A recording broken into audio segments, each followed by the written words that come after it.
bee farm. Bienvenidos. My name is Bree, and I cannot even express how thankful I am that I've come to this place, that I've had the chance to live here. Hola. It's been an incredible 2 weeks here up in the mountains, surrounded by flowers and volcanoes and beautiful energy. I've been so inspired here. I've learned so much about connecting to myself, to my inner world and my outer world, and I've learned about cooking, lots of cooking, about how to pet 4 dogs at once. It's an important skill here. And of course about bees. They're so magical. I learned way more than I ever expected. I learned they deserve so much more respect than we give them, and I'll definitely remember that going forward.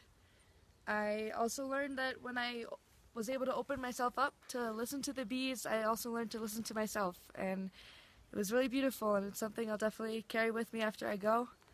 That, along with honey and pollen, my new medicines. And it's been really special. Living with the Eunices here has been like living with a second family.